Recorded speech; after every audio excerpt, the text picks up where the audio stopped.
एक पेरेंटिंगचा एक खूप मला असं वाटतं की महत्त्वाचा मुद्दा असा आहे.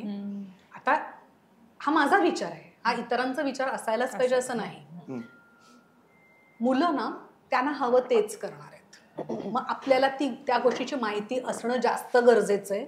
आपण जर का खूप स्ट्रिक्टली वागलो, करणार तेच आहे, मग आपल्याला माहित नसेल आणि ते करणार. मग त्यापेक्षा जर का मला माहिती आहे जर का मला माहिती आहे यांच्या आयुष्यात काय काय घडतंय, तर माझ्या आयुष्यातल्या एक्सपिरियन्सेसमुळे मी त्यांना सांगू शकते हे चूक आहे, हे बरोबर आहे, हे करून बघ, पण ह्याचं पुढे असं असं होणार आहे. सो ती एक गाईडलाईन आपण देऊ शकतो. पण जर का तुम्ही स्ट्रिक्ट असाल, करणार तेच आहे, तुम्हाला फक्त सांगणार नाहीये, मग काय उपयोग आहे. सो मला असं वाटतं आम्ही दोघे जण, मी काय किंवा अंबर काय, आम्ही खूप फ्रीली बोलतो, वागतो. म्हणजे कसलेच रिस्ट्रिक्शन नाहीये, म्हणजे व्यसनांचं सुद्धा रिस्ट्रिक्शन नाहीये. आणि म्हणून ते व्यसन आणि म्हणून आम्ही काहीच करत नाही. म्हणून कारण आम्हाला माहिती आहे की कधी आम्हाला कोणी असं फोर्स नाही केलं की हे नाही करायचं. म्हणजे लपून छपून काही करायची मज्जाच नाही आली, कारण सगळं माहिती आहे, तर आता काय मज्जा त्याची. नाही, माझं म्हणणं की करून बघा की काय वाटतं बाबा. कसलंही कुतूहल नसलं पाहिजे आपल्याला. ते कुतूहल असलं ना तर मग आपण चुकीच्या मार्गाला जाऊ शकतो. करून बरोबर, do everything, but this is not good आणि दिस इज गुड, हे मी तुम्हाला सांगू शकते. हे केल्याने हे असं असं होईल, पण हे केल्याने ना म्हणजे किंवा जसं टिया खूप स्पिरिच्युअल आहे, खूप स्पिरिच्युअल आहे, आणि हे मी तिला नाही सांगितलं, मी फक्त सजेशन करू शकते. शेवटी तिला आयुष्यात काय निर्णय घ्यायचे ते तिने घ्यायचे. आम्ही सगळेच जण सुखियो मायकारी फॉलो करतो. माझा नवरा तर मला असं वाटतं की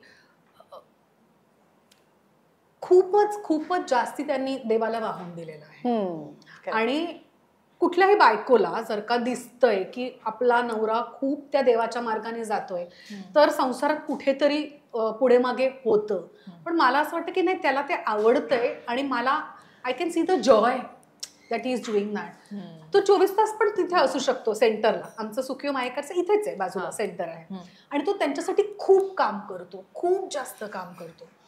तर माझं असं म्हणजे तू तिथे सुखी आहेस ना, तुला तिथे आनंद मिळतोय ना, मग बाकी घरचं कसं काय ऍडजस्टमेंट ते मी करते. किंवा त्याचंही असं असतं की नाही, तुला बाहेर जाऊन काम करायचंय ना, मग तू जेव्हा नसशील तेव्हा स्वयंपाक सुद्धा जर का बाई आलीच नाही तर मी करेन. हो, पण बाबा मस्त जेवण बनवतो बाबा. फक्त त्याला ना हे नाही कळत, त्याला प्रमाण नाही कळत. बिल्डिंग साठी टोपावर एवढं मोठं टोपात हलीम. काय करायचं, पण लोक थांबतात, लोकांची लिस्ट असते ऍक्च्युअली की ह्या सगळ्यांना, म्हणजे आम्ही जाऊन डब्बे विकत घेतो लोकांना द्यायला, 8 तास गॅस वरती करत राहायचं ते अख्खा दिवस. पण त्याला खूप आवडतं जेवण बनवायला. हो. आणि आजी आता नाहीये आपल्यात, तर मग कशा माध्यमातून तिला मिस करता, म्हणजे तुम्हाला कुठल्या कुठल्या गोष्टी, तरी आता आजी असती तर अरे आता तिने हे केलं असतं, हे कधी कधी असं आठवतं गोष्टी करताना, खास करून सतत. आमचं ऍक्च्युली होतं, मी आजी आणि दादा असे दर महिन्याच्या 25 तारखेला आम्ही जायचो पलेडियमला. एव्हरी मंथ आमचं सेट होतं. पिक्चर असेल तर पिक्चर बघायचा, किंवा हॅमलीजला जायचं, खेळणे घ्यायचे.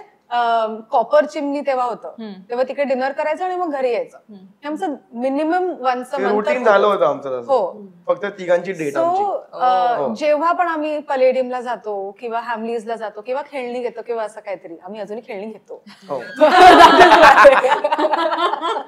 आर्यकडे खूप खेळणी आहेत. आता पण तो स्वतः जाऊन विकत, आम्हाला खूप आवडतं. आणि आज मी त्यांना ताकीद दिली होती, काहीही खेळणं अंगावर दिसलं नाही पाहिजे. अगं काहीतरी ते असं हॅलो किटीचा वॉच, मग हॅलो किटीची बॅग, असं सगळं. हो, लहान मुलांचे चष्मे.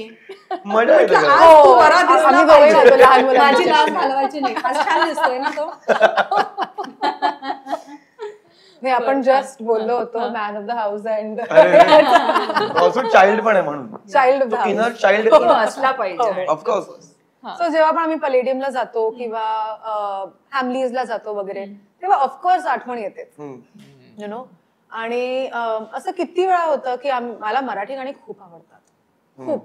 चौकट राजा पाहिलंय तुम्ही आजी? ऑफकोर्स पाहिलंच असेल, पण तिचे जे काही सिनेमे आहेत ना, चौकट राजा आहे, सातच्या आत सातच्या घरात. ते विचारत होती की आपण येऊच हळूहळू त्याच्यावर. पण तुमच्या घरामध्ये आर्य आणि टियाला असे नियम वेगळे, मुलगा म्हणून वेगळे नियम, मुलगी म्हणून वेगळं असं आहे काही? काहीच नाही, ऍक्च्युली काहीच नाही. हो, कारण मला आता आजीचा पिक्चर आठवला ना, सातच्या आत घरात, म्हणून तसं ते मी थोडं लिंक केलं. तसं काहीच नाहीये की काहीच नाही. कुठला हेतू नाही की ओव्हर प्रोटेक्टिव्ह आपण असतो मुलींच्या बाबतीत, जरा जास्त असतो की मुलगा बाहेर असेल तर आपल्याला ती भीती वाटत नाही, पण मुलगी असेल तर आपल्याला आपसूक ती भीती वाटत राहते की कधी येते, काळजी वाटते, काळजीपोटी आपण ते करतो. कारण जास्त जसं म्हटलं तसं मग तो भाऊ म्हणूनही तिच्या बाबतीत असू शकतो ओव्हर प्रोटेक्टिव्ह. सो ते तसं, आणि तू शूटवर असशील तर ते तुझं कसं असतं का हे दोघं घरी आलेत की नाही? आर्य आम्ही continuously message WhatsApp group family त्याचं नाव आहे. व्हॉट्सअप ग्रुप इज ऍक्टिव्ह 24/7 की आम्ही इकडे हे करतोय ते करतोय, आता मी जिम मध्ये निघतो इकडून, तर ते कॉन्स्टंट असतं आमचं. म्हणजे कुठे अंबर सुद्धा ट्रॅव्हल करत असतो तेव्हा पोहोचलो ग एअरपोर्टवर, आता बोर्डिंग करतोय, सगळं ग्रुप वरती असतं. टॅक्सी घेतली, हे केलं ते केलं, त्या ग्रुपमध्ये चौघे असतात, चौघे जण असतो. आणि किंवा टिया जरी उबर मध्ये बसली तर हा नंबर आहे उबरचा, हे सगळं माहिती असतं. तर असं कधीच नाही होत की आम्हाला चौघांनाही माहिती नसतं की कुठे आहोत आम्ही. तसं मला मध्ये एक व्हिडिओ पाहिलेला तुमचा, आईच्या सेटवर तुम्ही गेला होता मदर्स डेला, आईला सरप्राईज दिलं. पण लहानपणापासून आतापर्यंत असे सेटवर जाण्याचे प्रसंग जे आठवणीने तुम्हाला इथे शेअर करावेसे वाटतात, असे कोणत्या त्या सेटवर गेल्यावर तुम्हाला काय जास्त आवडायचं, तिथे कशी धमाल करायचं तुम्ही आईच्या सेटवर? असे म्हणजे असं पर्टिक्युलर असं मेमरी नाहीये, कारण आम्ही लहान होतो. ते पण खूप लहान पण होतो, पण तिकडची लोक खूप चांगली होती. म्हणजे आईचे सगळे कोस्टार जे पण होते, सगळे आजीचे कोस्टार सगळे खूप, त्यांनी आमची एवढी काळजी तिकडे घेतली, फॅमिली सगळं सेम वे. तर म्हणजे आजी सेटवरती आईच्या आजीच्या, इट वॉज ऑल फॅमिली, तेवढंच होतं ते. की इट वॉज म्हणजे एक्झाम्पल साठी अमृता मावशी होती तेव्हा, अमृता संत, पूजा नायक, आणि त्यांच्याबरोबर आम्ही बाहेर पण गेलो. म्हणजे they are more like friends आता, मोर दॅन मावशा. कॉन्सर्टला पण गेला, कॉन्सर्टला गेलो हिच्यावर मी, आमचा फेवरेट डीजे आला होता, तिकडे गेलो होतो. It was all a very family environment पहिल्यापासूनच. तसं म्हणजे आईचे असे कोस्टार्स तुम्हाला कोणते जास्त आवडतात आणि तुम्ही कम्फर्टेबल असता त्यांच्यासोबत? ऑलमोस्ट सगळ्यांबरोबरच, पण स्मिता मावशी, स्मिता शेवाळे, मग दीप्ती लेले किंवा सुचित्रा बांदेकर, खूप काय काय. हो, आणि हे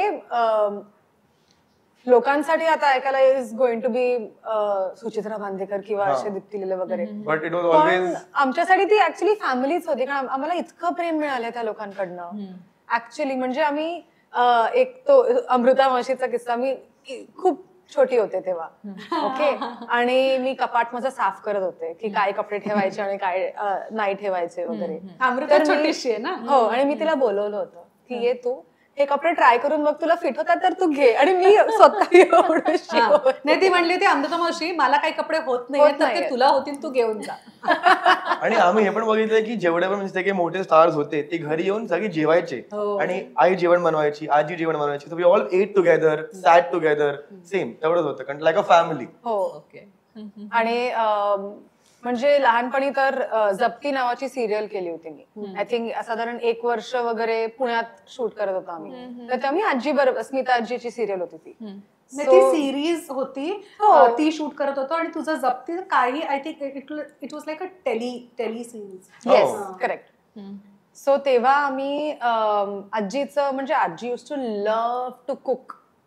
म्हणजे सगळ्यांसाठी तू तिला 2 वाजता रात्री उठव झोपेतनं आणि ती तुला चटणी पापलेट खायला घालेल अशी. म्हणजे फुल प्रेप, ते स्टार्टिंग पासून सगळं लावून बिवून ठेवायचं. हो, तर माझी ऑनेस्टली जास्ती मेमरीज खाण्याचीच आहेत लहानपणीच. सो ती आम्ही अख्खा दिवस शूट करायचो. ती ऍक्च्युली शूटच्या आधी जाऊन मासे विकत घ्यायची, संध्याकाळी शूट झाल्यावरती अख्ख्या स्टाफ साठी सगळ्यांसाठी घरी यायचं, चटणी पापलेट आणि सगळं बनवायचं.